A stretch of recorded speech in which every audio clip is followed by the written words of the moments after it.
Okay guys, good evening. Once again welcome you all at Lokesh Sir Unlimited Study Zone.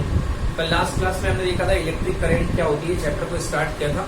So what is electric current? Electric current is defined as the rate of flow of charge. Okay, so जितना ज्यादा charge flow करेगा वो उतना ज्यादा current होगा. And we are given the general expression of current by the three notations. First, I, that is equals to Q upon T. Okay, this is called steady current. This is called steady current. Second is average current. I, average, AV, may be denoted as delta Q by delta T. And third type of current, that is I, instantaneous current, that is equals to dQ by dt. So we deal with the three expression of current. Okay, अब आइए देखते हैं different types of current को wave graph बना करके देखते हैं, है ना. ये वैसे ज्यादा इंपॉर्टेंट नहीं, फिर भी समझ के लिए बेहतर काम करेगा. हम देखते हैं. Okay, so different types of current. Mark the heading different types of current. तो बच्चों यहाँ पर हम करंट की एक एक्सेस में लेते हैं करंट की amount, that is called I, and second is T. Okay, यहाँ पे आई ले रहे हैं, यहाँ पे टी ले रहे हैं. टाइम के साथ वेरिएशन देख रहे हैं. ये टाइम है बेटा, टाइम के साथ वेरिएशन देखेंगे तो सबसे पहले अगर टाइम फिक्स अमाउंट की करंट है बेटा, ये फिक्स अमाउंट की करंट है, मान लीजिए 3 एम्पियर. सो यहाँ पर कितना आएगा बेटा 3. ये स्केल किस में नापा जाएगा बेटा, एम्पियर में. सो this is the fix amount of current, 3 ampere की करंट है यहाँ पे. दिस इज कॉल्ड बेटा डीसी करंट. कैसी करंट है बेटा, ये डीसी करंट है. ओके, इसको क्या बोलते हैं, टाइम इनवेरिएंट. इनवेरिएंट मतलब जो बदले ना. एक होता है that is variant and second is invariant. So this is time invariant current और called DC current. Okay, second, so this is steady current. So many names are there, you can say DC, या इसी का नाम है steady current, STAEADY. Steady मतलब रुकी हुई. आपने पढ़ा लास्ट ईयर, स्टेडी स्टेट है ना, stationary body, steady current. Okay, and this is also called time invariant, जो टाइम के साथ ना बदले, बट टाइम इनवेरिएंट यूज नहीं होता है. ओके, सेकेंड देखिए, ये आपके पास करंट है. देखो ये यूनिफॉर्म रेट से यहाँ पे करंट बढ़ रही है, इंक्रीज हो रही है, करंट इंक्रीज हो रही है. ओके, तो ये कैसी करंट है, वेरिंग करंट है. कैसी करंट है, वेरिंग करंट है. ओके, देन आपके पास वेरिंग करंट का एक फॉर्म ये भी आ सकता है, दिस इज आल्सो में वेरिंग करंट. ओके, एंड तो इस तरीके की वेरिंग करंट है. अब मैं एक आपको करंट बता रहा हूँ जिसको बाद में आपको बहुत डिटेल में पढ़ना पड़ेगा, that is called alternating current. ये देखिए, तो इसका हाफ साइकिल प्लस में है, देन क्या माइनस. तो अगर बेटा ऊपर की तरफ +2 एम्पियर था तो नीचे की तरफ क्या है बेटा, -2 एम्पियर. मतलब ये अपनी डायरेक्शन चेंज करती है, alternate. So this alternate changing the direction, that's why it is called AC current. तो बेटा ये क्या है, एसी करंट. तो हमने कई तरीके की करंट देखी है. अपन ने एसी देख ली, ऑल्टरनेटिंग करंट देख ली, स्टेडी करंट देख ली, वेरिंग करंट देख ली. ये सारे हैं ओके करंट के टाइप्स हैं. ऑल्टरनेटिंग करंट में क्या है, इसका जो डायरेक्शन होती है, magnitude as well as direction, periodically, periodic मतलब एक निश्चित समय के बाद, after a certain time interval it repeats itself. ये अपने आप को फिर से रिपीट करता है. तो this is called time varying alternating current. Okay, done. So कल हमने बात की थी कन्वेंशनल करंट की. Conventional direction of current is the direction of the flow of positive charge, and positive charge is flowing from positive terminal to negative terminal. Okay, so this was the direction of the conventional current. And उसके बाद फिर आता है direction of electronic current. And electronic current जिस तरफ होती है, electron जिस तरफ चलते हैं उसके अपोजिट होती है इलेक्ट्रॉनिक करंट. डन. ओके बेटा, चलिए, तो ये तो हो गई करंट की बातें. ओके, अब आती है, आज हम पढ़ने वाले हैं कि करंट मूव कैसे करता है, करंट चलता कैसे. करंट के चलने के वेग के लेकर के हम करंट के इलेक्ट्रॉन्स, करंट फ्लो होती है, इलेक्ट्रॉन फ्लो करते हैं, उसकी वजह से करंट सेटअप होती है. लिसन, इलेक्ट्रॉन फ्लो होते हैं, उसकी वजह से करंट क्या होती है, सेटअप होती है. हम वैसे बोल देते हैं बात में करंट फ्लो रही है. एक्चुअली कौन फ्लो होता है, इलेक्ट्रॉन. चार्जेस फ्लो होते हैं. ओके, तो चार्जेस फ्लो कैसे होते हैं, इलेक्ट्रॉन फ्लो कैसे होते हैं, उनकी एक वेलोसिटी होती है, उसको हम बोलते हैं ड्रिफ्ट वेलोसिटी. क्या बोलते हैं बेटा, ड्रिफ्ट वेलोसिटी. आइए देखते हैं ड्रिफ्ट वेलोसिटी. ड्रिफ्ट वर्ड बहुत यूज होने लगे आजकल, है ना. तो देखते हैं ड्रिफ्ट वेलोसिटी क्या होती है. देखो बेटा, इलेक्ट्रॉन का जो पाथ है वो जिगजैग पाथ है, रैंडम रैपिड मोशन करते हैं electron. Okay, electron random rapid motion किया करते हैं. ये अपने पास कोई बेटा मान लो कंडक्टर है, this is iron, copper, zinc, silver, जो भी कंडक्टर लेना बेटा ले लो. ओके बेटा, इलेक्ट्रॉन थर्मल मतलब टेम्परेचर के कारण, रूम टेम्परेचर के कारण मान लो ये इलेक्ट्रॉन है. ओके, क्या करते हैं, वाइब्रेट करते हैं. क्या करते हैं, वाइब्रेट. रैंडम रैपिड मोशन, कोई यहाँ चलता है, कोई इधर गया, कोई इधर गया. बट क्या होता है, जैसे ही आप बैटरी लगाते हो, तो ये बैटरी लगाई आपने प्लस, तो ये मिल गया क्या, माइनस, ठीक है ना बेटा। तो इससे इनको मिल गया मकसद, मकसद मतलब इनको मिल गया कि मुझे जाना है अल्टीमेटली। तो इलेक्ट्रॉन जैसे ये वाला है, ये वाला इलेक्ट्रॉन को कहाँ जाएगा बेटा, ये देखो यहाँ, क्योंकि ये टर्मिनल कौन सा बेटा, प्लस है, और ये टर्मिनल क्या है, माइनस। तो बेटा इसके पहले इनमें वेलोसिटी तो थी, है ना, कौन सी वेलोसिटी, थर्मल, थोड़ी बहुत, थोड़ा बहुत टेम्परेचर कारण जिगजैग मूव हो रहे थे, ओके, बट इनके पास मकसद नहीं था कि इनको कहाँ जाना था। अब बट इलेक्ट्रिक फील्ड लगाने के बाद, इलेक्ट्रिक फील्ड मतलब बैटरी वी, वोल्टेज लगाने से क्या सेटअप होता है, इलेक्ट्रिक फील्ड, ऐसा सेटअप होगा पॉजिटिव टू नेगेटिव। बेटा अब इनको मिल गया है मकसद, इनकी जिंदगी का मकसद मिल गया कि आपको चलना है कहाँ, negative to positive, negative to positive. तो ये नेगेटिव टू पॉजिटिव चलते हैं। अब क्या क्या यहाँ पे बिल्कुल वैक्यूम थोड़ा ना है, ये तो मेटेलिक पाथ है ना बेटा। मेटल के अंदर क्या होते हैं, खूब सारे एटम होते हैं, खूब सारे इलेक्ट्रॉन होते हैं। तो क्या होता है बेटा, जैसे ये है इलेक्ट्रॉन, ये चला और आगे वाले से जाकर के टकरा गया, समझ गए ना। अगर टेम्परेचर ना होता तो ये स्ट्रेट पाथ में चलता, बट टेम्परेचर होने के कारण वो जो रैंडम रैपिडनेस थी वो इन्वॉल्व रहेगी, तो एकदम सीधे नहीं चलेगा, कोई गलती से सीधे भी चला जाएगा। ये मान लो यहाँ आ गया, टकरा गया, इसको अगला इलेक्ट्रॉन मिल गया, अगले इलेक्ट्रॉन से टकराने से भी इसकी वेलोसिटी क्या हो गई, जीरो, फिर से एनर्जाइज हुआ, जो दूसरा इलेक्ट्रॉन जिससे टकराया वो एनर्जाइज होकर के ये निकल गया, आगे निकल गया। ऐसे चलते चलते चलते चलते हजारों टक्कर खाने के बाद फाइनली ये यहाँ पॉजिटिव टर्मिनल को पहुंचेगा। तो मतलब इस इलेक्ट्रॉन ने कितनी वेलोसिटी सफर करी, अगर आप इसके नंबर को जोड़ो तो v1 v2 v3 v4 v5 v6 v7 समझ में आया ना। तो इतनी सफर करी वेलोसिटी, इन सारी वेलोसिटी का जो एवरेज आता है that is called drift velocity. आ गया समझ में ना, मतलब सारी वेलोसिटीज को आप ऐड कर लो, उसका जो एवरेज निकलता है that is called drift velocity, okay.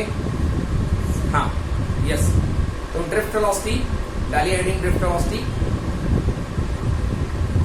So what is drift velocity, listen first, लिख लो, सुन लो पहले। Drift velocity is defined as the velocity, listen this, drift velocity is defined as the velocity with which the free electron get drifted, okay. Move word मत use करना क्योंकि चलने का तरीका अलग है, चलने का तरीका अलग है। Get drifted towards the positive terminal under the effect of applied electric field. Drift कब होगा, जब आप इलेक्ट्रिक फील्ड अप्लाई करोगे, समझ में आया बेटा। So this is the definition of drift velocity, okay.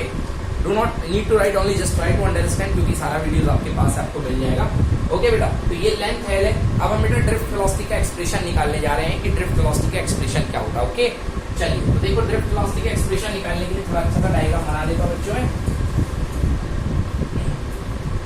ये कंडक्टर मेरे पास, बेटा कंडक्टर की लेंथ मान लो L, स्मॉल l लेंथ मान लिया बेटा। आपने यहाँ पे बैटरी लगा दिया, बैटरी का वोल्टेज कितना मान लीजिए, V वोल्टेज आपने लगाया है। कैसा फील्ड जनरेट होगा बेटा, कांस्टेंट फील्ड जनरेट होगा, जैसे बैटरी में जनरेट होता है, ओके।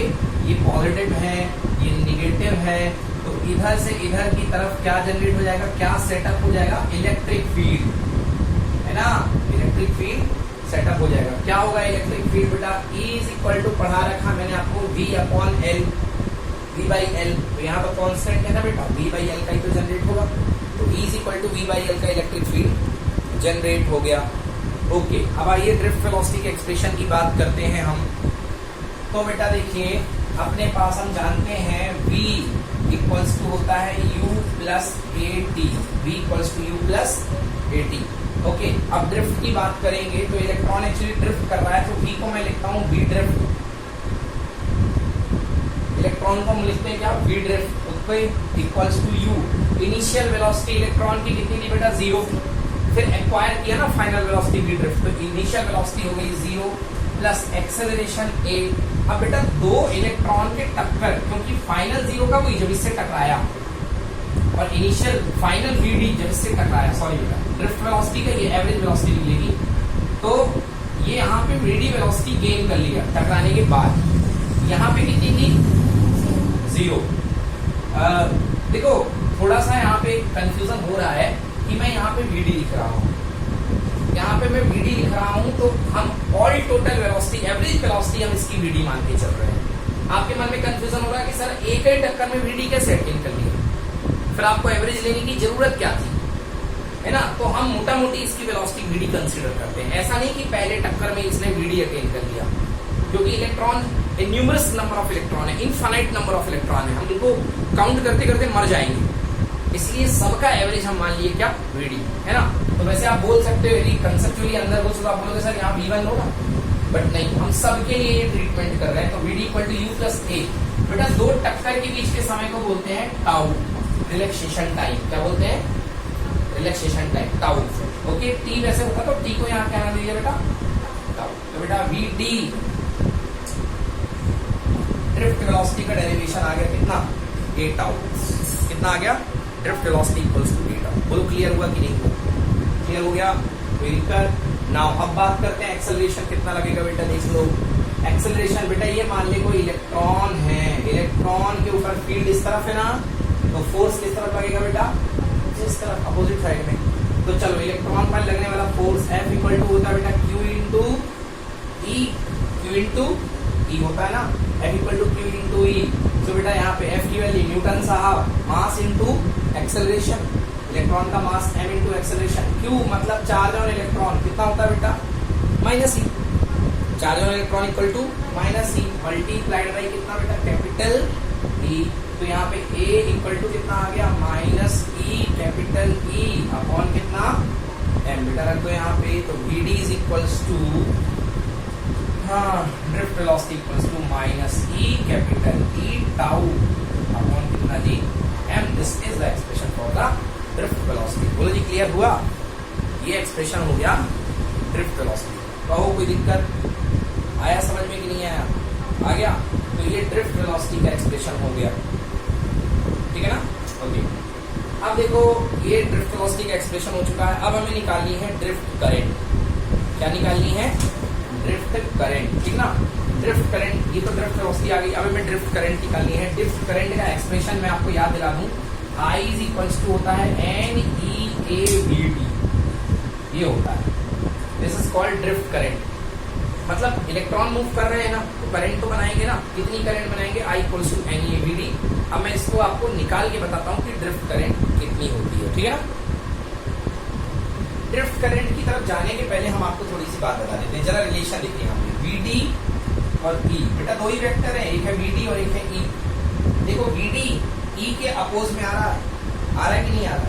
निगेटिव लगा है, मतलब इलेक्ट्रिक फील्ड जा रहा है लेफ्ट टू राइट, और ड्रिफ्ट वेलोसिटी आ रही है राइट टू लेफ्ट। ये ड्रिफ्ट वेलोसिटी VD लेकर के आया समझ में ना। तो क्या बन सकता है एक relation? VD proportional to negative of E। समझ में आया? मतलब जितना जोरदार आप इलेक्ट्रिक फील्ड लगाओगे, लालच जितना जोरदार होगा, भागम भागी उतनी तेज होगी। आया ना? क्लियर हुआ ना? जितना ज्यादा जोर का लालच है इलेक्ट्रिक फील्ड होगा, ड्रिफ्ट वेलोसिटी भी उतनी ज्यादा होगी। कोई प्रॉब्लम बेटा? आ गया ना समझ में? यस, ठीक है ना। तो ये हो गई ड्रिफ्ट वेलोसिटी की बात। अब हम बात कर रहे हैं ड्रिफ्ट करंट।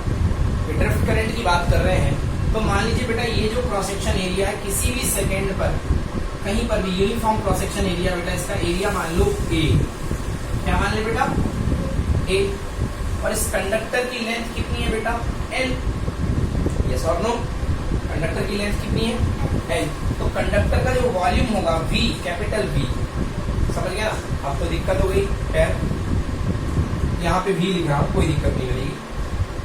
स्मॉल VD मतलब ड्रिफ्ट वेलोसिटी और कैपिटल V मतलब वॉल्यूम, कैपिटल V मतलब वॉल्यूम। तो बेटा वॉल्यूम इक्वल टू कितना लिख सकता हूँ मैं? Area multiplied by length. बोलो यस और नो? Area multiplied by. अब एक कन्वेंशन है यहाँ पे, मान लीजिए कि पर यूनिट वॉल्यूम में स्मॉल n इलेक्ट्रॉन्स, कितने इलेक्ट्रॉन्स हैं? Small n। तो what is small n? Small is the n is the number of electrons per unit volume.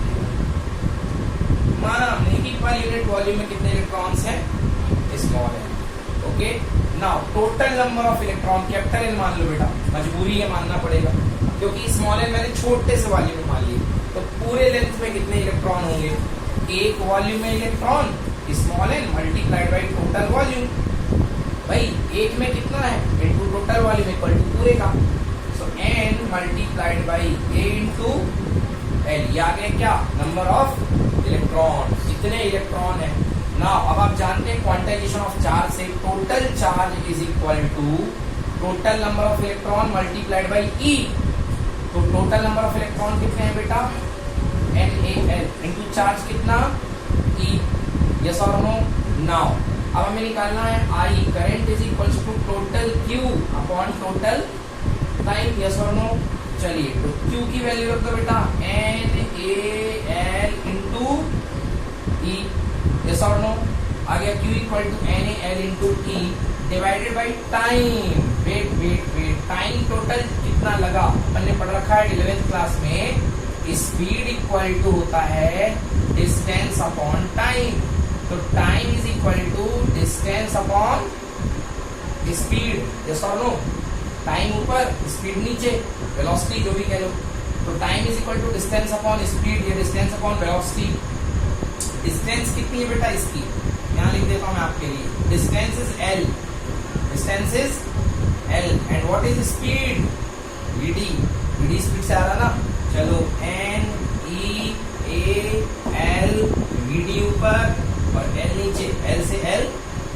Okay, so this is the expression for the drift current NeAVD।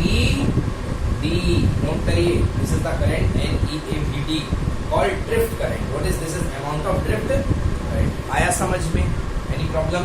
I is the drift current, N is the what, number of charge per unit volume, E is the electronic charge, E, A is the area of the cross section for the conductor and Vd is the drift speed या drift velocity।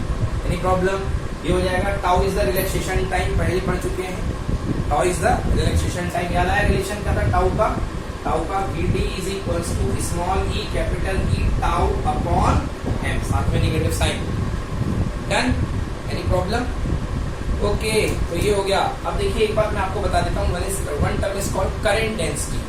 Current density, okay. Current density क्या है बेटा, पर unit area से कितनी current जा रही है, that is called current density. Very simple, current density, okay. Current density means J से डिनोट करते हैं। करंट डेंसिटी मींस बेटा current per unit area, okay, current per unit area. तो यहां से रिलेशन बना ले बेटा, I अपॉन A क्या बन जाएगा बेटा, N, A नीचे चला गया E और यहाँ पे क्या आ गया, Vd, NeAVD। थोड़ी क्लियर ना। I अपॉन A को क्या बोलते हैं बेटा, J। तो J इक्वल्स टू NeV। समझ गया, कोई दिक्कत? J equals to NeVD। Any problem? Okay, तो ये करंट डेंसिटी का रिलेशन है। Current density is called current per unit area. Current density होती है current per unit area. Per unit area से निकलने वाली जो करंट होती है that is called current density. ठीक है ना। अभी करंट डेंसिटी को थोड़ा यहाँ पे कम मैं बता रहा हूँ, आगे और ज्यादा बताऊंगा मैं। अभी देखो थोड़े सा और एक्सप्रेशन लिख लो, इसको रफ कर दूं। अब देखो अभी अपन ने ड्रिफ्ट वेलोसिटी का फॉर्मूला भी निकाला है, वहां पे इसको यूज करता हूँ। तो J इक्वल्स टू होता है NeVD, small e capital E tau upon कितना, M। ये निकाला था ना, माइनस साइन लगा दे बेटा। हाँ, ये लगा दिया माइनस साइन। तो J इक्वल्स टू बेटा माइनस बाहर NE स्क्वायर टाउ अपॉन कितना, M। और यहाँ पे ये कर लो बाहर E कर लीजिए बाहर। Any problem? हाँ, तो क्या है बेटा, देखिए NE square tau upon M। N constant, number of charges per unit, number of electron per unit volume constant, electronic charges constant, torque is the relaxation time constant, M is constant. बेटा ये पूरा का पूरा constant आपका कहलाता है J equals to minus of sigma E। ये note कर लो, J equals to minus of sigma E। Sigma E is called conductivity. क्या कहलाती है ये, कंडक्टिविटी। तो ये रिलेशन आता है, this is called conductivity. Sigma is called conductivity. What is conductivity, 10th class में पढ़ा। Sigma equals to 1 upon rho, resistivity का reciprocal, that is called conductivity. Resistivity का reciprocal, it is called 1 upon resistivity. समझ में आया, कोई दिक्कत? ये अपने पास J equal to minus sigma E, तो एक रिलेशन यहाँ से बन रहा है, J is proportional to negative of E। Okay, J is proportional to negative of E। तो J जे भी वेक्टर क्वांटिटी है। कैसी क्वांटिटी है? Vector quantity. करंट की डायरेक्शन में है ना, जे भी वेक्टर क्वांटिटी इलेक्ट्रिक फील्ड के अपोजिट डायरेक्शन में ये प्रोपोगेट होगा। बेटा आया समझ में? Any problem? चलो ये अच्छी बात है। अब पढ़ते हैं बेटा ओम्स लॉ। अगला डेरिवेशन आ रहा है ओम्स लॉ। ओम्स लॉ हम डिराइव भी करेंगे इस साल। अभी तक तो हम पढ़ते रहे कि सर I इक्वल्स टू होता है रो एल अपॉन ए, रट मारा ना आज तक। अब हम ओम्स लॉ पहली बार डिराइव करने वाले हैं, R equals to rho L by A. Okay चलिए तो पढ़ते हैं ओम्स लॉ। हेडिंग डाल लीजिए ओम्स लॉ। ये नोट कर लो बेटा, ये वाला पार्ट नहीं है कॉपी में, है ना, ये वाला पार्ट नहीं है शीट में, इसको नोट कर लो बस। बाकी सब कुछ है, नोट कर लो इसको। Okay so first we define Ohm's law. तो ओम्स लॉ कहता है if the electric current flowing through a conductor, okay, the electric current flowing through a conductor is directly proportional to the potential difference across the two ends of the conductor when the physical conditions such as temperature, mechanical strain remains the same. Means अगर आपके पास कोई conductor, ये तो statement हो गया, मैंने पढ़ दिया रामायण जैसे, अब समझो। अगर आपके पास कोई कंडक्टर है और आप इसकी फिजिकल कंडीशंस के साथ कोई अल्ट्रेशन नहीं कर रहे हो, कोई बदलाव नहीं कर रहे हो, मतलब इसका टेम्परेचर नहीं बढ़ा रहे हो, खींचतान नहीं कर रहे हो, स्ट्रेस नहीं दे रहे हो, स्ट्रेन नहीं दे रहे हो, अगर आप कुछ नहीं कर रहे हो, दैट टाइम इसमें से जो फ्लो होने वाली करंट है, फ्लो होने वाली करंट है, वो जो होगी फ्लो होने वाली करंट अप्लाइड इसके अक्रॉस के पोटेंशियल डिफरेंस के प्रोपोर्शनल होगी। ओके दूसरे तरीके से ऐसा भी समझ सकते हो कि अगर करंट फ्लो हो रही है तो इसके अक्रॉस जाने वाला वोल्टेज करंट के प्रोपोर्शनल होगा। दोनों तरीके से समझते हैं, दोनों तरीके सही भी अपनी अपनी जगह पे, है ना। हम लोग क्या बचपन से पढ़ते आते हैं कि V proportional to I, V proportional to I, पर दूसरा तरीका भी सही है, क्योंकि भाई अगर आप ऐसे देखो कि आपने V वोल्टेज लगाया, V वोल्टेज लगाया, तभी तो करंट सेटअप हुई, तभी तो करंट सेटअप हुई ना। तो current proportional to voltage, current proportional to voltage, and ऐसे ही वोल्टेज प्रोपोर्शनल टू करंट, ठीक है ना। एक्चुअली जब आप इसकी बात करते हो ना वोल्टेज, तो आप जब ये बात करते हो, मतलब आप बात करने लगते हो कि वोल्टेज ड्रॉप कितना होगा। जब भी करंट जाती है किसी रास्ते से तो वोल्टेज क्या होता है? ड्रॉप होता है। जैसे फॉर एग्जाम्पल आपके सामने दो रास्ते हैं, एक रास्ता है जिसमें कांटे पड़े हुए या उबड़ खाबड़ पत्थर पड़ा हुआ है, और एक रास्ता फ्लैट है, एकदम बढ़िया चिकना चट्टा रास्ता है। अब आप जाओगे, अपनी एनर्जी लेके जाओगे कुछ ना कुछ, तो ज्यादा एनर्जी आपकी किसमें गिरेगी? इसमें गिरेगी ना। तो ये जो एनर्जी गिरती है ना, इसी को यहाँ पे बोलते हैं वोल्टेज ड्रॉप, वोल्टेज ड्रॉप, समझ गया ना। अब आपकी यदि फ्लो बहुत ज्यादा है तो आपकी यहाँ पर एनर्जी ज्यादा ड्रॉप होगी, मतलब V प्रोपोर्शनल टू I। अगर आपका फ्लो बहुत तेज है, क्योंकि फ्लो तेज है मतलब आप ज्यादा एनर्जी लेके आए हो, तो उतनी ज्यादा एनर्जी ड्रॉप होगी, और यहाँ पे कम एनर्जी ड्रॉप होगी, ठीक है ना। तो ज्यादा डीप नहीं, ऐसे ही समझो इसको कि ड्रॉप होने वाला वोल्टेज जो होता है वो करंट के प्रोपोर्शनल होता है।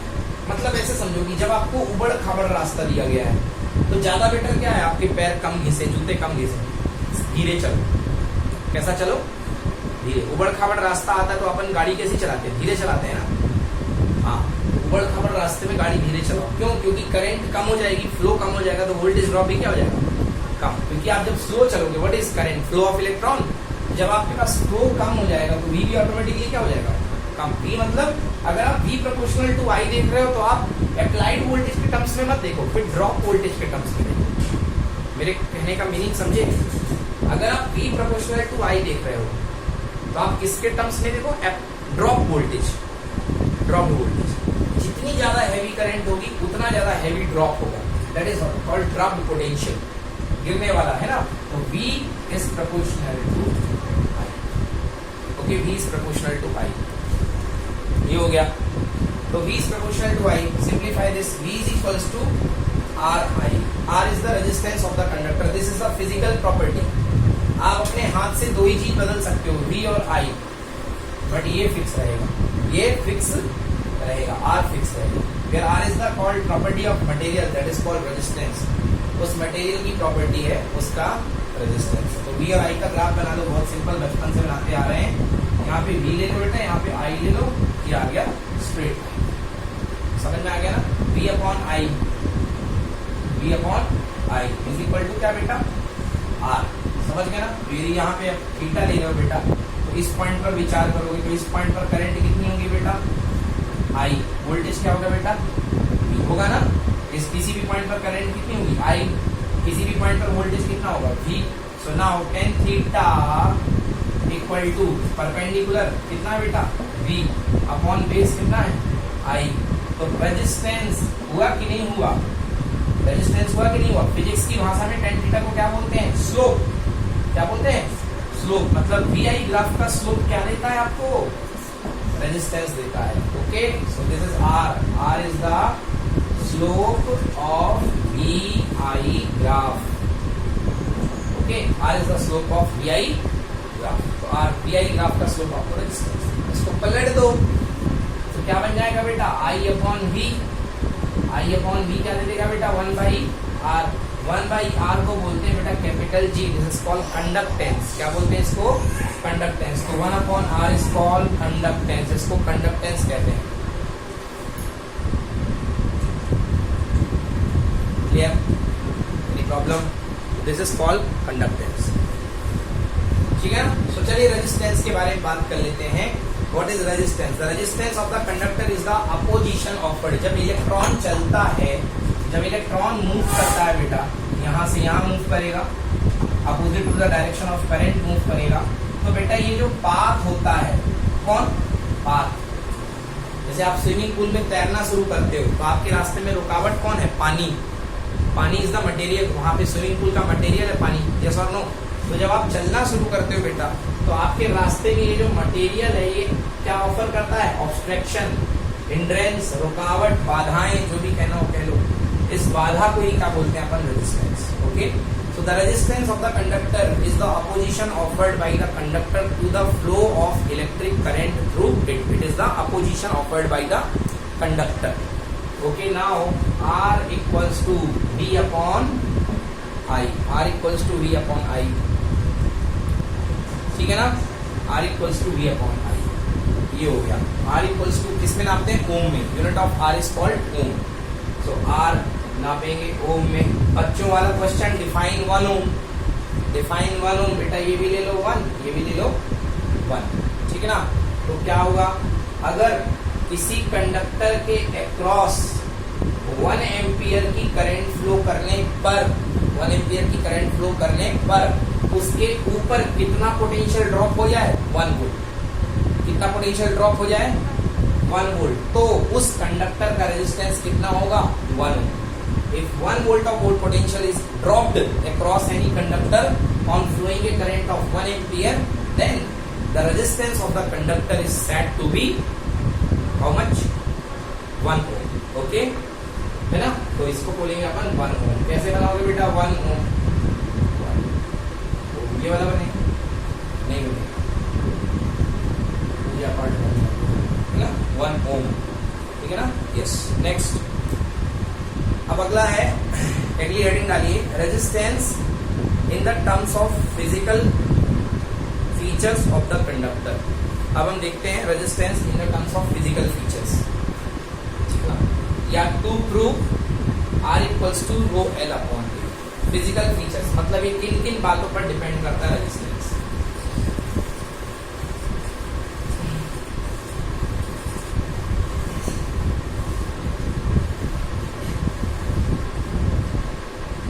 ओके, तो है क्या भाई? आर इक्वल टू क्या पढ़ा अपन ने बेटा? V upon I. V upon I यही पढ़ा। तो भैया ये तो पढ़ लिया, ठीक है। अब एक दो बातें और देख लो। V क्या है? Voltage. V is equals to voltage है। ये कंडक्टर बना लो दोबारा। कंडक्टर की लेंथ कितनी ले लो बेटा? L।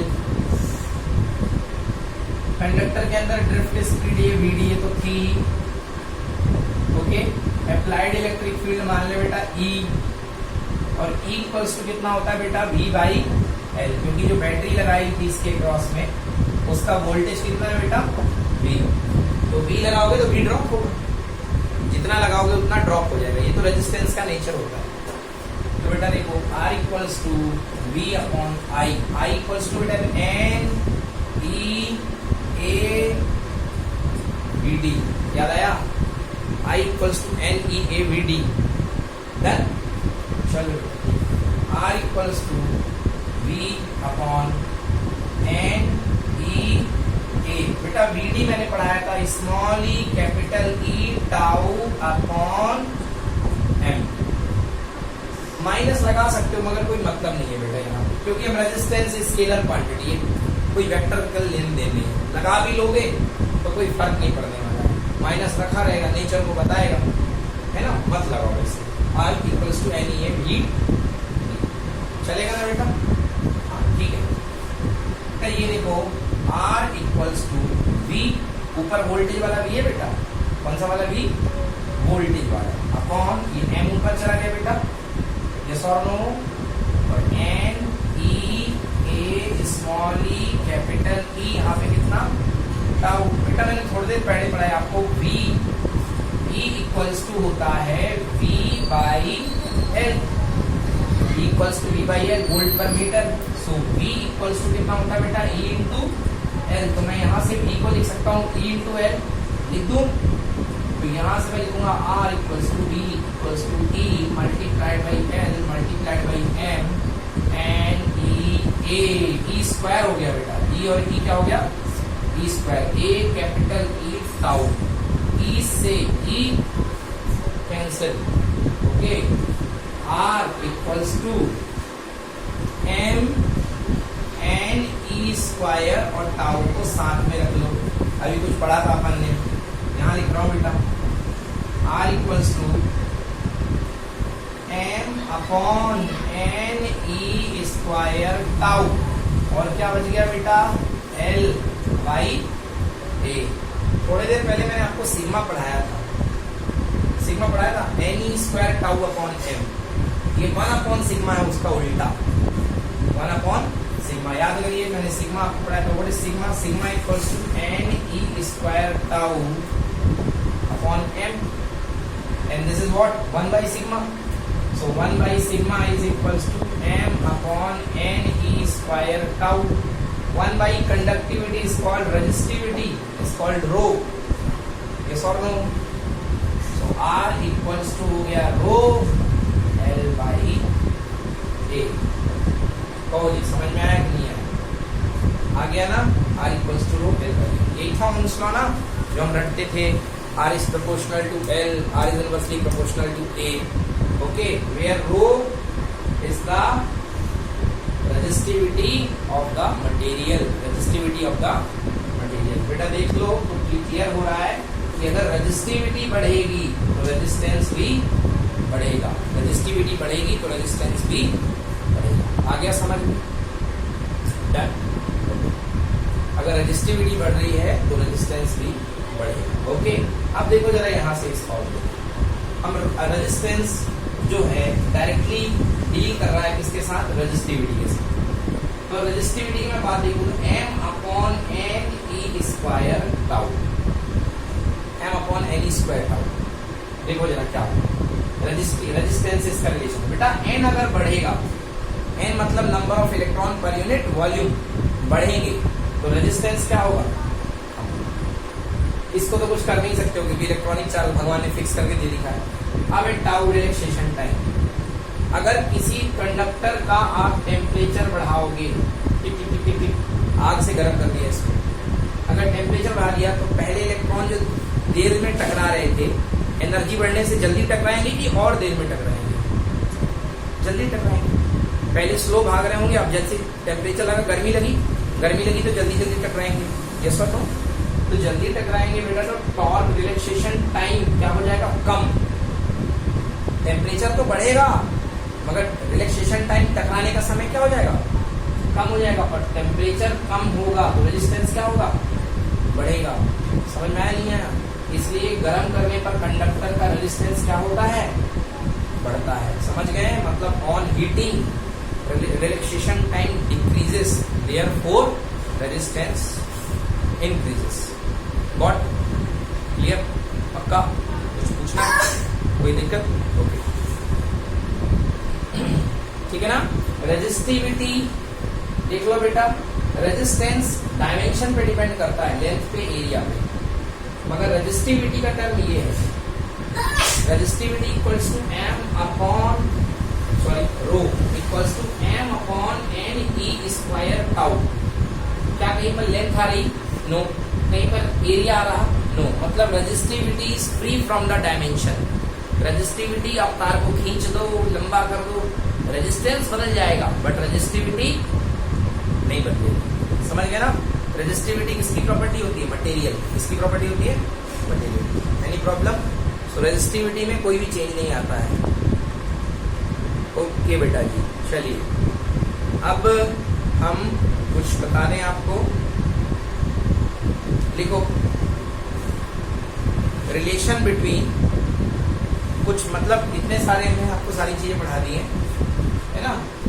अब रिलेशन बता दूं हल्के हल्के। देखो कंफ्यूजन होता है क्योंकि जब क्वेश्चन आते हैं तो कंफ्यूज करते हैं, थोड़े से रिलेशन, आड़े तिरछे रिलेशन जो है मैं आपको बता दूंगा।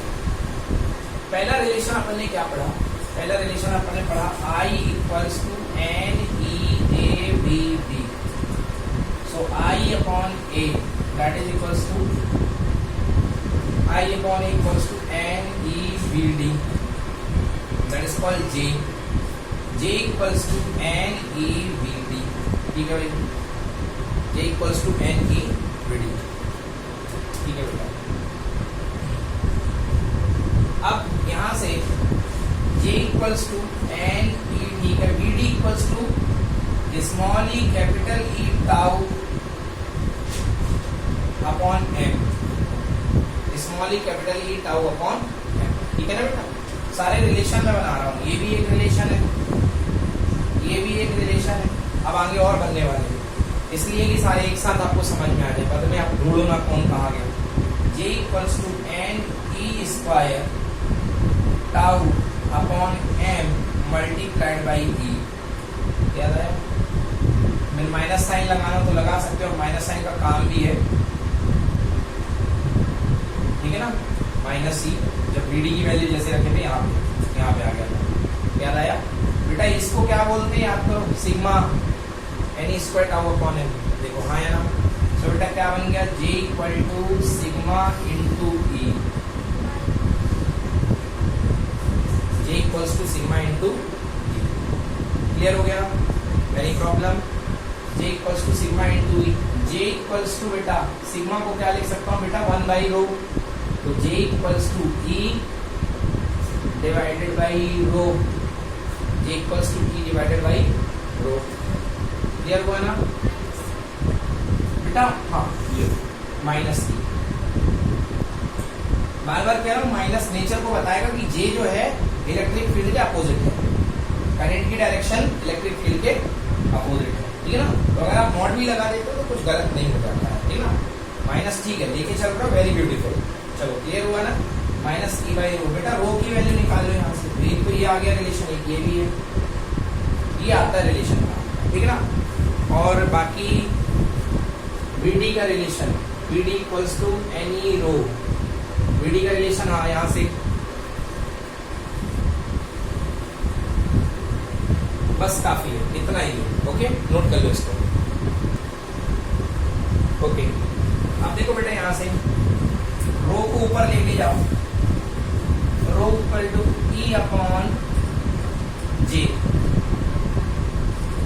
मैग्नीट्यूड की बात कर रहा हूं, माइनस साइन छोड़ दो देर के लिए। Rho equal to E upon J, rho equal to E by J. J की वैल्यू क्या बेटा?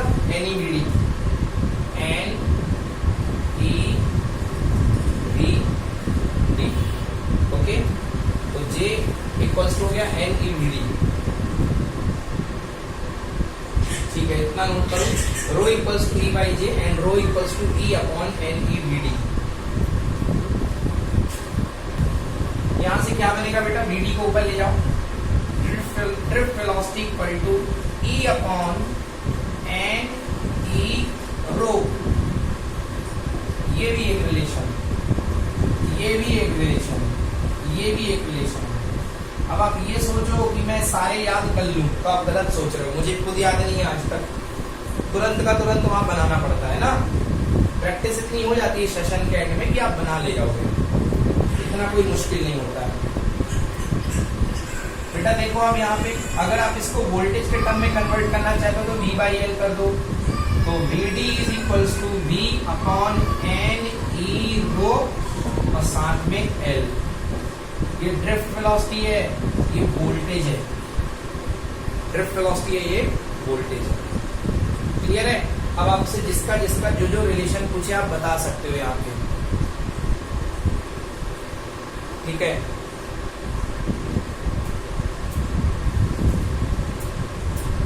Okay, any problem? अगर लेंथ इंक्रीज करोगे तो क्या होगा? ड्रिफ्ट वेलोसिटी बढ़ेगी घटेगी? साफ दिख रहा है। अगर लेंथ बढ़ेगी तो ड्रिफ्ट वेलोसिटी क्या होगी? कम होगी। तो लिख सकते हो when length of the conductor increases drift velocity will be decreases. Okay, if the length of the conductor increases drift velocity will be decreases. Done.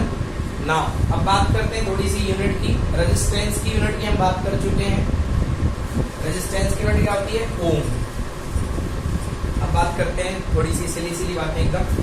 देखिए, कंडक्टेंस इक्वल्स टू होता है 1 अपॉन रेजिस्टेंस। रेजिस्टेंस का उल्टा, तो जब सीधे चलते थे तो लिखते थे ओम, उल्टा चलेंगे तो पीछे से चलेंगे महो। क्या लिखेंगे? महो। समझ गए ना? तो कंडक्टिविटी की यूनिट क्या होती है? महो। रेजिस्टेंस को किससे शो करते थे बेटा? इससे, ओमेगा से। और महो किससे शो होगा बेटा? उल्टा omega, this is called mho. समझ में आया? Next, unit of resistivity. Unit of resistivity R equals to rho L upon A। Rho रोक लो, बाकी को ध्यान दो। RA by L equal to rho, बचपन वाला काम। रो की यूनिट ओम, मीटर स्क्वायर पर मीटर, मीटर से metre cancel, that is called rho. So rho की यूनिट क्या हो गई बेटा? Ohm metre. क्या हो गई? Ohm metre. So the unit of rho is ohm metre. Okay, अब रो का उल्टा क्या होता है? सिग्मा। रेजिस्टिविटी का उल्टा कंडक्टिविटी बेटा, तो 1 upon row is called sigma. तो 1 अपॉन ओम और मीटर, तो 1 अपॉन ओम क्या बन जाएगा बेटा? महो। और ये क्या बन जाएगा बेटा? Metre inverse. तो it can be written as mho metre inverse. बोलो, समझ में आया? नोट कर लो बेटा, महो मीटर इनवर्स या महो पर मीटर। महो मो पर मीटर। ओके, ये बन गया महो पर मीटर।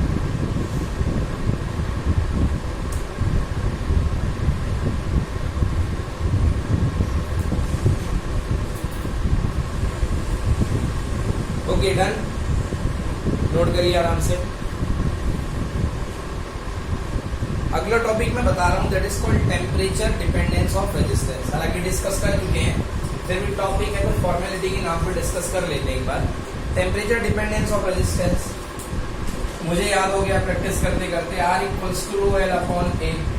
सर रो की value M upon N E square tau जो होती है बेटा, ठीक है ना? M upon N E square tau L by A। बेटा टेम्परेचर बढ़ाओगे तो रिलैक्सेशन टाइम क्या होगा? घटेगा, कमेगा। यस और नो? तो आप टेम्परेचर बढ़ाओगे तो रिलैक्सेशन टाइम कमेगा, और रिलैक्सेशन टाइम कमेगा तो रेजिस्टेंस क्या होगा? बढ़ेगा। तो सीधी सीधी बात यह है कि बेटा अब टेम्परेचर अगर आप बढ़ा रहे हैं तो टेम्परेचर बढ़ाने पर रेजिस्टेंस भी बढ़ेगा। यस की नो? आ गया समझ में ना? टेम्परेचर बढ़ गया, रिलैक्सेशन टाइम घट गया, रिलैक्सेशन टाइम कम होने से रेजिस्टेंस क्या होगा जी? बढ़ गया। Any problem? चलिए अब बात करते हैं नेक्स्ट अगला टॉपिक। सर टेम्परेचर बढ़ाने पे रेजिस्टेंस बढ़ तो गया, बट सर कितना बढ़ गया? हम कैसे जानेंगे कितना बढ़ गया? तो बेटा अलग अलग मेटल की अलग अलग प्रॉपर्टी होती है। लास्ट ईयर आपने क्लास 11th में पढ़ी थी। Linear coefficient alpha, areal coefficient beta, volumetric expansion coefficient gamma. याद आया? Alpha beta gamma. और एक रिलेशन भी पढ़ते थे, alpha upon 1 equal to beta upon 2, gamma upon 3। रट के जाते थे बिल्कुल एग्जाम में, ये आना ही आना है। याद आया ना? तो यस, तो वहीं से रिलेटेड है। हालांकि ये लीनियर एक्सपेंशन कोफिशिएंट था। आज एक और नया कोफिशिएंट आपको मैं इंट्रोड्यूस करा रहा हूं, that is called temperature coefficient of resistance. Temperature coefficient of resistance. आपको पता है आजकल जो डिजिटल थर्मामीटर आने लग गए हैं, डिजिटल थर्मामीटर जो होते हैं उनको मुंह के अंदर डालो। अभी तो कोरोना वाला रेडिएशन थर्मामीटर चल रहा है, दूर से बैठ के देख लेते हैं। अभी उसके पहले डिजिटल वाले आते थे, उसमें डिजिट्स लिखे रहते थे। तो उसमें होता क्या है, उसमें होता ये है कि जैसे हर मेटल की अलग अलग प्रॉपर्टी होती है। जैसे कॉपर का एक अलग रेजिस्टेंस कोफिशिएंट होगा अल्फा, सिल्वर का अलग होगा, गोल्ड का अलग होगा। तो सभी का एक प्रॉपर्टी कैरेक्टरिस्टिक्स कोफिशिएंट रेजिस्टेंस होता है, that is called resistance coefficient, temperature coefficient of resistance. एक बार लिख लीजिए, temperature coefficient of resistance that is called alpha. Temperature coefficient of resistance that is called alpha. Temperature coefficient of resistance, ये सबका अलग अलग होता है, किसी का ज्यादा किसी का कम, किसी का ज्यादा किसी का कम। अब समझना इससे क्या कंट्रोल होता है बेटा। मान लो बेटा जीरो टेम्परेचर पर किसी मेटल का, ये मान लो तुम्हारे पास कोई गोल्ड है, गोल्ड की प्लेट है, गोल्ड की आपके पास एक पाइप रखी हुई है। मान लो बेटा जीरो टेम्परेचर पर इसका रेजिस्टेंस था R0 या R0, okay. Resistance at 0 degree centigrade आपका रेजिस्टेंस ये था बेटा। आपने इसको गर्म किया, आपकी दिली तमन्ना है कि मैंने इसको गर्म कर दिया कितने डिग्री तक, 30 डिग्री सेंटीग्रेड। कितने डिग्री तक, 30 तक गर्म कर रहे हो। अब आपका मन 40 करो, 50 करो, 60 करो, 70 करो। तो मैंने 30, 40, 50, 60, 70 ना लेके मैंने ले लिया कितने degree centigrade, T degree centigrade. कितने डिग्री सेंटीग्रेड, T। तो बेटा आपका मन है कि मैं RT फाइंड करूं। RT मतलब resistance at new temperature, T degree centigrade पर आपका मन है कि मैं RT फाइंड करूं। यस कि नो?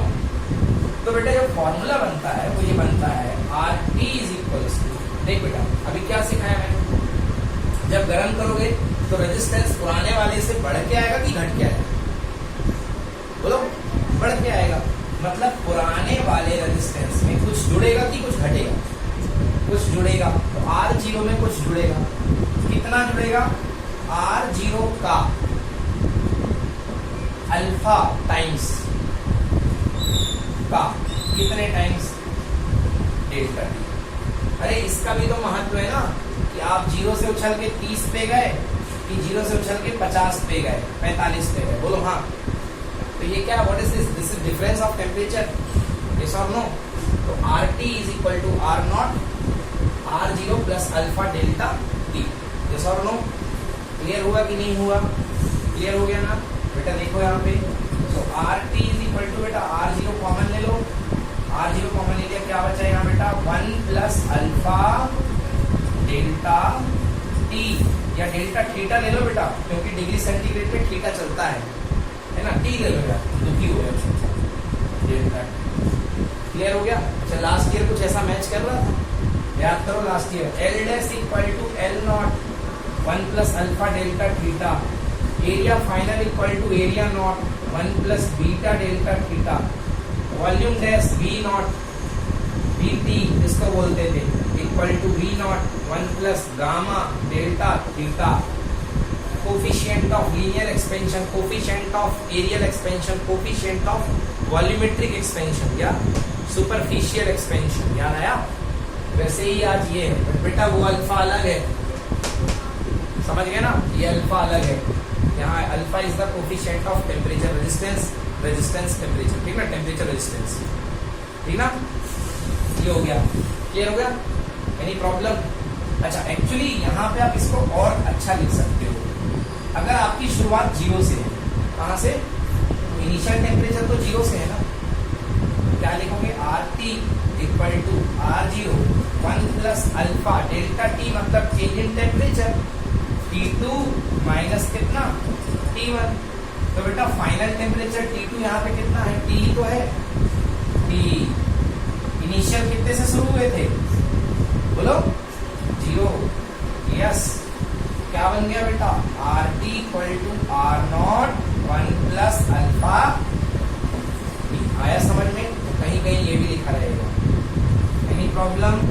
ये लिखा रहे तो बात ही की है, r t equal to r not 1 plus alpha delta theta लिखा रहे तो भी बात यही है। समझ गए ना? Any problem? ये रिलेशनशिप लगती है, इस पे बेटा न्यूमेरिकल आता है, इस पे अपन न्यूमेरिकल एक करेंगे आगे चलकर। ओके चलो आगे, अब अल्फा निकाल लेते हैं यहाँ से। क्या निकाल ले? अल्फा। चलो इस वाले से अल्फा निकालते हैं बेटा। देखो बेटा, आप खोलो इसको, ओपन कर दो। आर टी आर जीरो बन जा R zero alpha delta theta. आया ना? R T minus R zero equal to R zero alpha delta theta. Alpha को रोक लो, R T minus R zero upon कितना गया बेटा, आर जीरो डेल्टा थीटा। आ गया अल्फा, दिस इज अल्फा, ठीक ना? टेम्परेचर कोफिशिएंट ऑफ रेजिस्टेंस, बार बार बोलना, temperature coefficient of resistance, resistance का टेम्परेचर कोफिशिएंट है। क्लियर हो गया? ये अल्फा हो गया, अल्फा की वैल्यू। Any problem? अब अल्फा की वैल्यू देखो कैसे आएगा बेटा, अल्फा की यूनिट देख लो बेटा। रेजिस्टेंस में से रेजिस्टेंस माइनस होगा तो क्या आएगा, रेजिस्टेंस, मतलब ऊपर क्या बनेगा, ओम। क्या बनेगा? नीचे क्या है, ओम। रेजिस्टेंस तो ओम ही होगा ना बेटा। और ये नीचे क्या है, डिग्री सेंटीग्रेड। क्या है ये? Degree centigrade. तो ये है डिग्री सेंटीग्रेड या केल्विन। टेम्परेचर का फर्क चाहे डिग्री सेंटीग्रेड में देखो या केल्विन में देखो, एक ही आता है, कोई फर्क नहीं पड़ता। ओम से ओम, आंसर क्या आ गई, यूनिट क्या आ गई, डिग्री सेंटीग्रेड इनवर्स या केल्विन इनवर्स। समझ में आया नहीं आया? नोट कर लो, नोट कर लीजिए, ठीक है ना? ये हो गया। Any problem? बन जाएगा ना? तो ये हो गया अल्फा की वैल्यू। नोट करो बेटा इसको। अभी यहाँ पे हमने इस डेरिवेशन में टेम्परेचर 0 से लेकर टी तक उठाया। अब इसको थोड़ा सा हम मर्ज करते हैं। ओके, समझ में आएगा जब मैं बताऊंगा।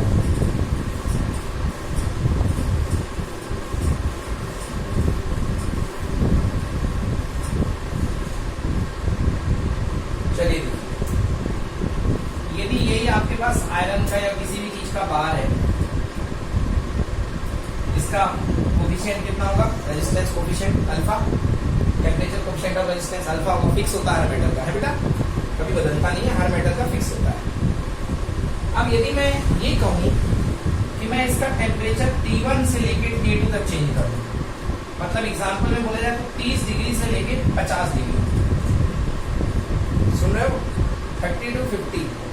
पिछले बार कहां से उठा रहा था, 0 से, इस बार कहां से उठा रहा हूं, 30 से, ठीक है ना? तब क्या करेंगे आप, तब देखिए, तब आपको ऐसे पहला केस मान लो इसको टेम्परेचर T1 है, दूसरा केस मान लो कितना, T2। तो आप क्या लिखोगे, मान लो आप RT1 पर पहुंचो, RT1, ओके, या RT1 को आप लिख लो R1। पहले मान लो आप कहां पर पहुंचे, T1 पर, तो T1 पर रेजिस्टेंस कितना, R1 equal to R0 1 plus alpha T1। बोलो होगा कि नहीं होगा? होगा ना? भूल जाओ इसको भी। अब इसको भूल के ये वाला याद रखो, क्या लिखोगे, R2 equal to R0 1 plus alpha T2। Clear है बेटा? इसको नंबर 1 दे दो, नंबर 2 दे दो, दोनों को डिवाइड मार दो। अच्छी खबर, R0 से R0, मतलब इसका तो कोई यूज ही ना था। अब चलो सॉल्व कर लें। R1 upon R2 equal to 1 plus alpha T1 divided by 1 plus alpha T2। बेटा मल्टीप्लाई कर दो, R1 ब्रैकेट में 1 plus alpha T2 equal to R2 bracket में 1 प्लस अल्फा T1। बेटा मल्टीप्लाई कर दे, R1 बन जा R1 plus alpha R1 T2, R2 plus alpha R2 T1। बोलो हाँ बेटा, अल्फा वाले को कॉमन ले लो, यहाँ से alpha R1 T2 minus alpha R2 T1, और यहाँ क्या है बेटा, R2 माइनस R1 जाएगा ना? अल्फा कॉमन ले लो बेटा, क्या आएगा, अल्फा कॉमन ले लिया, यहाँ आया R2 minus R1 divided by alpha common लेके क्या बच गया, R1 T2 minus R2 T1। R1T2 minus R2। समझ में आया? तो अगर दो टेम्परेचर दिए गए हैं तो डायरेक्टली ये फॉर्मूला लगाओ और temperature coefficient of resistance find हो जाएगा ना। चलो नोट कर लो इसको भी फटाफट नोट करिए।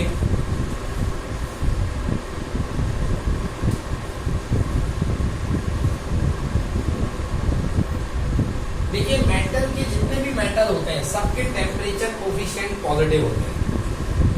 जितने भी मेटल्स हैं सबके कंडक्टर, जितने भी कंडक्टर्स हैं सबके टेम्परेचर कोफिशिएंट क्या होते हैं? पॉजिटिव होते हैं। मगर कुछ मटेरियल है जिनके कोफिशिएंट नेगेटिव होते हैं, जैसे सिलिकॉन, जर्मेनियम, समझ गया ना? इनके कोफिशिएंट क्या होते हैं? Temperature coefficient negative. मतलब इनका जो अल्फा होता है वो क्या होता है बेटा? नेगेटिव। समझ गए? अब होगा क्या? फॉर्मूला क्या अपने पास? RT equal to R0 1 plus alpha delta theta. बहुत ध्यान से समझना बेटा, बोल दो इसको। R0 plus R0 alpha delta theta. जब आपका अल्फा पॉजिटिव था किसी समय पॉजिटिव था, तो पॉजिटिव होने के कारण ये वाला साइन प्लस प्लस क्या हो जाएगा? प्लस। तो उस समय पे जब अल्फा पॉजिटिव था उस समय टेम्परेचर बढ़ाने पर फाइनल रेजिस्टेंस बढ़ के आ रहा था। याद आया? टेम्परेचर बढ़ाने पर फाइनल रेजिस्टेंस क्या हो रहा था? बढ़ रहा था। अब यदि अल्फा निगेटिव हो गया, ओ माय गॉड, अगर अल्फा निगेटिव हो जाएगा तो बेटा निगेटिव और पॉजिटिव क्या हो जाएगा? हाँ, नेगेटिव और पॉजिटिव क्या हो जाएगा? मतलब जो वैल्यू आएगी वो बढ़ के आएगी कि माइनस होके आएगी? माइनस होके आएगी तो बड़ी आएगी कि छोटी आएगी? मतलब ऐसा है, नेगेटिव होने पर अगर आप टेम्परेचर बढ़ाओगे तो R की वैल्यू कम हो जाएगी। समझ में आया?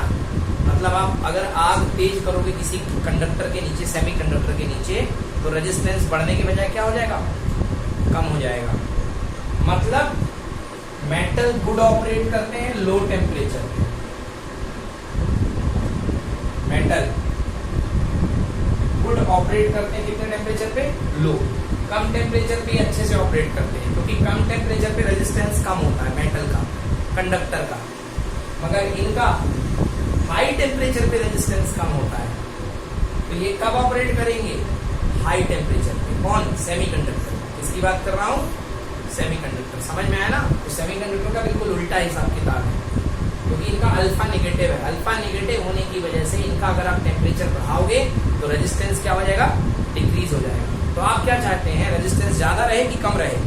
कम रहे ना। रेजिस्टेंस मतलब बाधा, रुकावट, परेशानी। जीवन में बाधा, रुकावट, परेशानी कम होनी चाहिए। उसके लिए टेम्परेचर ज्यादा। किसमें? सेमीकंडक्टर। किसमें? सेमीकंडक्टर। तो बेटा ये सेमीकंडक्टर का केस है। पूछा जाता है कि भैया सेमीकंडक्टर में टेम्परेचर बढ़ाने पर रेजिस्टेंस क्यों कम होता है? आंसर है इनका अल्फा नेगेटिव होता है। समझ में आया? चलिए अगली टॉपिक आ रही है जिसका नाम है colour code of carbon register. बेटा हेडिंग डालो, colour code of carbon register. ये नोट कर लो पहले, इसके है थोड़ा सा नोट कर लो इसको। चलिए ये अगला टॉपिक डालिए, colour code of carbon register. अब कलर कोडिंग पढ़ेंगे कार्बन रजिस्टर। ओके, तो क्या होता है? कार्बन के कुछ रेजिस्टेंस बनाए जाते हैं। डेडिकेटेडली कार्बन का यूज करके कुछ रेजिस्टेंस बनाए जाते हैं जिससे हम अपने मन चाहे वैल्यूज के रेजिस्टेंस बना सकते हैं। ठीक है ना? कुछ कैसे दिखते हैं? अगर आपने कोई, मेरे पास तो अभी है नहीं दिखाता, बहुत कॉमन है। आप किसी भी इलेक्ट्रॉनिक इक्विपमेंट को तोड़ो तो आपको कलर वाले बैंड बने हुए आपको रेजिस्टेंस मिल जाते हैं। उसको बोलते हैं कार्बन रजिस्टर्स। देखो कैसे दिखते हैं बेटा, ऐसे दिखते हैं, यूं दिखते हैं।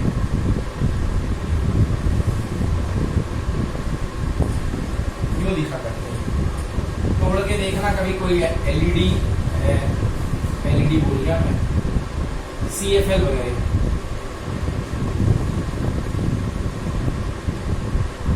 ऐसे 4 कलर्स रहते हैं।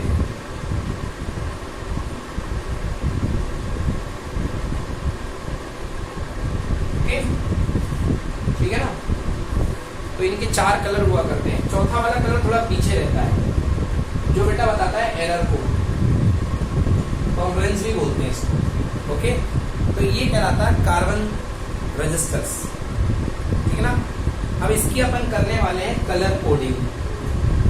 कलर कोडिंग बेटा ये क्वेश्चन इस बार भी आया था और हर बार आता है ये क्वेश्चन, 2 नंबर का 1 नंबर का दे देते हैं, ठीक है। कैसे कलर कोडिंग करते हैं बेटा, देखो शुरू के जो ये 2 कलर हैं इसमें लिखना कुछ नहीं, क्वेश्चन ही आता है इसमें कुछ लिखना है। The first 2 rings from the end give the first 2 significant figure. ये 2 सिग्निफिकेंट फिगर देंगे, जैसे 3 आया इसका 5 आया तो सीधे लिखोगे 35। अगली रिंग जो होगी वो 10 की पावर में जाएगी। जैसे अगली रिंग का कलर मैं आपको बताता हूँ अभी। अगली रिंग का कलर 10 की पावर में जाएगा, उसको बोलते हैं डेसिमल मल्टीप्लायर। और जो लास्ट रिंग होती है वो देती है टॉलरेंस को। मैं बहुत कुछ भूल गया। अब इस रिंग का कलर यदि ए है, इस रिंग का कलर यदि बी है, इस रिंग का कलर नंबर यदि सी है और इस रिंग का कलर नंबर यदि डी है, तो लिखने का तरीका होगा बेटा इसका ए बी मल्टीप्लाइड बाई 10 की power C plus minus D percent, only D का percent ohm. This is the answer.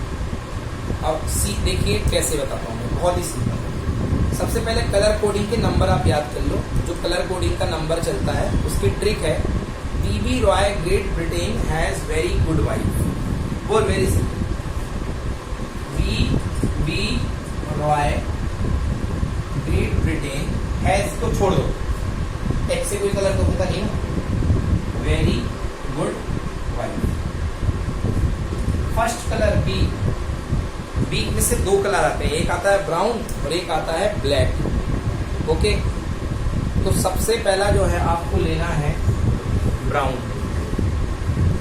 Black मतलब 0, ब्लैक मतलब 0, ब्राउन मतलब 1, ब्राउन मतलब 1, रेड 2, ऑरेंज 3, येलो 4, ग्रे 2 आ गए, एक ग्रीन आ गया, एक ग्रे आ गया है ना, एक ग्रीन आ गया है, एक ग्रे आ गया है। तो ऊपर वाला रहता है ग्रीन, नीचे वाला है ग्रे। नो ऊपर, हाँ राइट, ऊपर वाला ग्रीन, देन क्या बचा बेटा blue, black, brown, blue, violet. अब क्या ग्रे, 8 9। समझ में आया, ये आ गया। एंड देन इसके बाद एरर आती है बेटा, गोल्ड अगर है, गोल्ड है तो 5% एरर। कितना एरर, 5%। अगर सिल्वर है तो 10%, और अगर नो कलर 20%। बस ये आपको। अब चलो आ जाओ करते हैं क्वेश्चन, है बड़े आराम से समझ में आएगा। बेटा पहला कलर मैंने आपको दे दिया ब्राउन, बी आर लिख दिया, वहां पे लिख के आएगा या तो कलर डायग्राम देगा। 2 ही तरीके हैं, तीनों ब्लैक बना दिया तो अपन को कैसे पता चलेगा ब्लैक एंड व्हाइट पेपर में, तो या तो कलर डायग्राम देगा या लिख के आएगा कि भैया ब्राउन है। दूसरा वाला कलर मैं आपको दे रहा हूँ बेटा यहाँ पे वॉयलेट, और तीसरा कलर मैं आपको दे रहा हूँ बेटा यहाँ पे ब्लैक, और चौथी में आपको जो रिंग दे रहा हूँ बेटा ये गोल्ड की रिंग। अब आपको बताना है कि इस कार्बन रजिस्टर का रेजिस्टेंस कितना होगा यूजिंग का कलर कोडिंग कंसेप्ट है, कलर कोडिंग करते हुए। चलो देखो बेटा, ब्राउन कहाँ है, ब्राउन फर्स्ट नंबर पे कि सेकंड पे, सेकंड, फर्स्ट पे तो कभी 0 हो ही नहीं सकता, सेकंड पे है ब्राउन। ब्राउन का क्या आएगा बेटा 1, एज इट इज 1। फिर क्या बेटा वॉयलेट, कौन से नंबर पे वॉयलेट 7, मल्टीप्लाइड बाई 10 की पावर ब्लैक, क्या है बेटा 0, प्लस माइनस कलर कौन सा है गोल्ड, कितने परसेंट टॉलरेंस होता है 5%। समझ में आया, आंसर 17, 10 की पावर 1 कितना 1, 10 की पावर 0 कितना 1, 17 बन जा 17 प्लस माइनस 5%। आ गया समझ में, कोई दिक्कत नहीं होगा। एक और एग्जांपल लिखते हैं। चलो मान लो ये आपके पास है, ये आपके पास है, अच्छा पहला वाला यही था, पहला वाला लिख देता हूँ मैं, ब्राउन, फिर ये कौन सा था वॉयलेट था, ये ब्लैक था और ये गोल्ड था, है ना। चलो दूसरा वाला देखो बेटा एग्जांपल। दूसरे वाले में मान लो ये ग्रीन है, ये रेड है ये ब्लू है और बेटा ये सिल्वर है। चलो बोलो क्या आएगा। पहला कलर ग्रीन, ग्रीन का नंबर बोलो 5, रेड का बोलो, रेड का 2, यस 52 मल्टीप्लाइड बाई 10 की पावर में क्या जाएगा, ब्लू। कहाँ है ब्लू, यस 10 की पावर 6, ब्लू पे 6 है ना, हाँ करेक्ट। और फिर उसके बाद प्लस माइनस कितनी सिल्वर केयर होती है 10%, यहाँ लास्ट में कितना ओम। समझ में आ गया। सो this is the system for colour coding. ठीक है बेटा, ये कलर कोडिंग का सिस्टम है, इसको अच्छे से कर लेना। चलिए नेक्स्ट है बेटा combination of resistances. Okay last topic है ना, अगला देखते हैं कॉम्बिनेशन ऑफ रेजिस्टेंसेस। बहुत सिंपल है,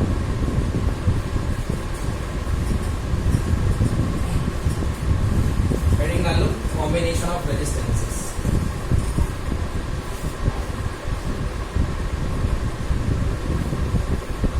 बहुत सिंपल है, combination of resistance. How to combine the resistance. बेटा 3 ले लो रेजिस्टेंस, पड़े हुए वैसे बन जाएगा R1, R2, R3। Time pass topic है बेटा, प्लस और माइनस 3 वोल्ट की battery.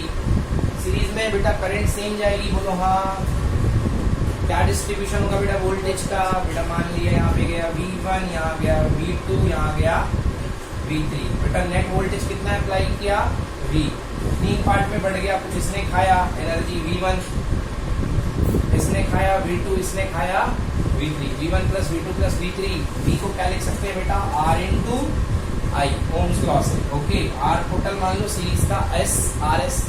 Now we can write V1 equal to I into R1 plus I into R2 plus I into R3। बेटा I कॉमन ले ले, R सीरीज कॉमन लेके cancel cancel cancel, R1 plus R2 plus R3। समझ में आया। Next देख लो बेटा parallel वाला, बहुत ही सिंपल है। ये 3 रेजिस्टेंस ले लो R1, R2, R3 पैरेलल में जोड़ दो ऐसे करके। बेटा V वोल्टेज लगा दिया, क्या लगा दिया, पैरेलल में वोल्टेज तीनों पे सेम जाएगा, मतलब ये भी खाएगा V, ये भी खाएगा V, ये भी खाएगा V।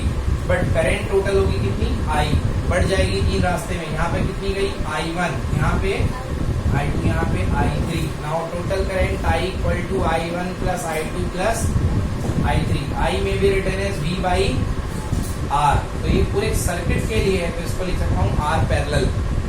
Now this is equal to V upon R1 plus V upon R2 plus V upon R3। बेटा V कॉमन लेके कैंसिल कर दूं, 1 by R parallel equal to 1 by R1 plus 1 by R2 plus 1 by R3। तो समझ में आ गया।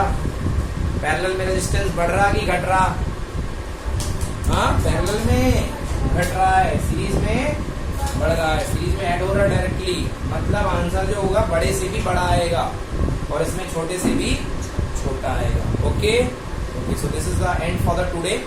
Thank you student for being with Lokesh sir unlimited study zone. Have a nice day. Till then stay tuned with us. Thank you, bye bye.